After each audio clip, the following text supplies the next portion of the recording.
One of the things that has helped me manifest consistently and even manifest some very big things would be having signs and symbols assigned to very specific things that I'm trying to draw into my experience. Though I do want to disclaim, you don't want to get caught up in just manifesting signs and synchronicities alone, because everything, including signs and synchronicities, are a manifestation of your own to a certain degree, or many times they are.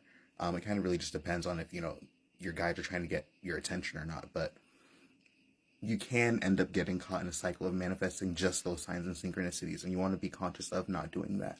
But I digress. Let me go ahead and I guess get to the main point.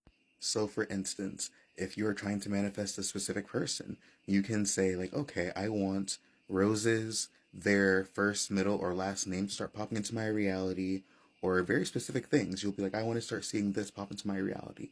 And then kind of just wait. And you'll be so surprised about how it starts popping in very interesting and like unique ways.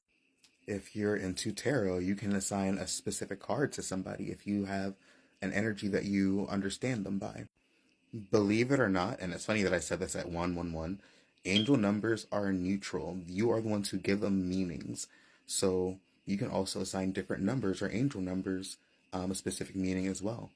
You can do stuff like hearts for love. I've been doing like, okay, every time I see like a very specific color of a green car, that it's a sign of abundance for me, or frogs are a sign of abundance for me.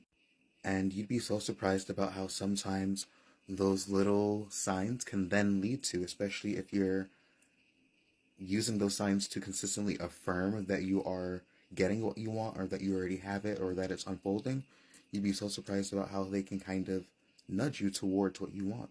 I've had the Nine of Pentacles pop up repeatedly for me right before I've had very large financial returns on something, or where I might have, like, found some money, or just minor things like that, where you just get something that you assign a very specific meaning to, and then if you know for a fact and you hold it to that meaning, it will consistently play out that way. And then that kind of plays into the concept of law of assumption too, because then what you assume to be true is what gets reflected back to you. This is why there are so many different meanings that people will have for the same sign or symbol. That's why, 111 can mean a billion different things to a billion different people. It's because we all have a different way that we resonate with different things, and then we assign meanings to those things. And then from there, once we then have those signs pop into our reality, we experience it as what that meaning is that we assign it to. Even if sometimes it's subconsciously and we just resonate with it and we're kind of like attuning to that meaning from there. So some of the ways that this is played out in my personal experience is I was doing a mediumship reading for a woman who lost her daughter. And I have a lot of decks, and for whatever reason, I just chose to use this one deck. I'll actually just grab it real quick. I want to say it was this Queen of Pentacles. I don't remember. It's been a while. But regardless, I think out of all the decks that I have, it's like, so consider this. Each tarot deck has 78 cards, sometimes more.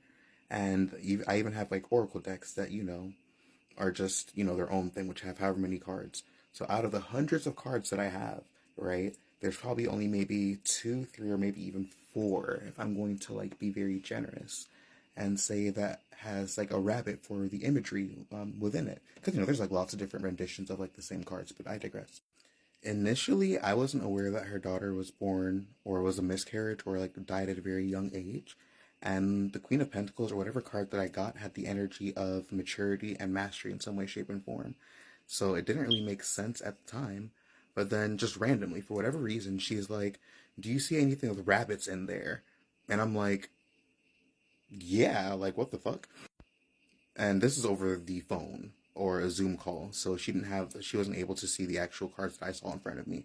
So it kind of threw me off guard because, again, I barely ever used that deck. I just, for whatever reason, chose to use that deck for this reading, this time, in this instance.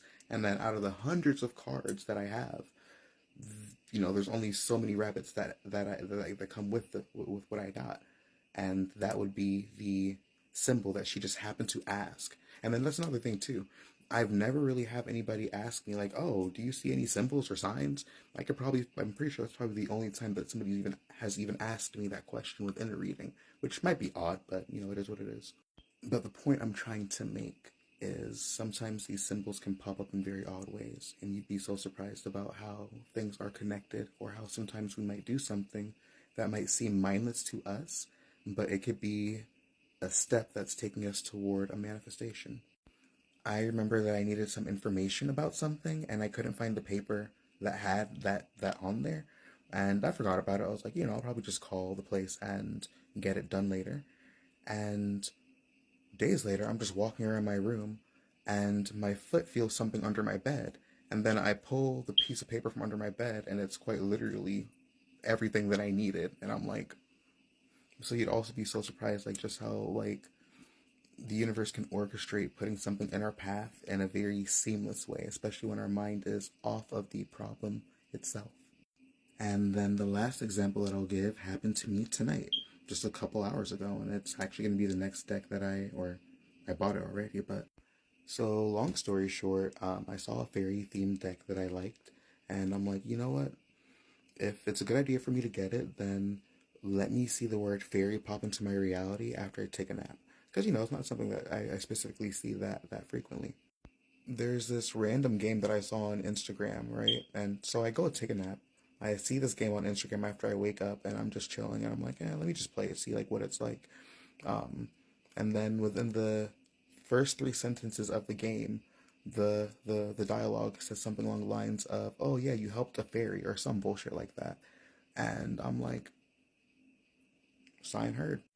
So I was considering getting this deck because I just had a random urge to just get a fairy themed deck after I got my Neopet deck. And I ended up deleting this game anyway. It's kind of ass, but this is like the third or fourth text message that came up.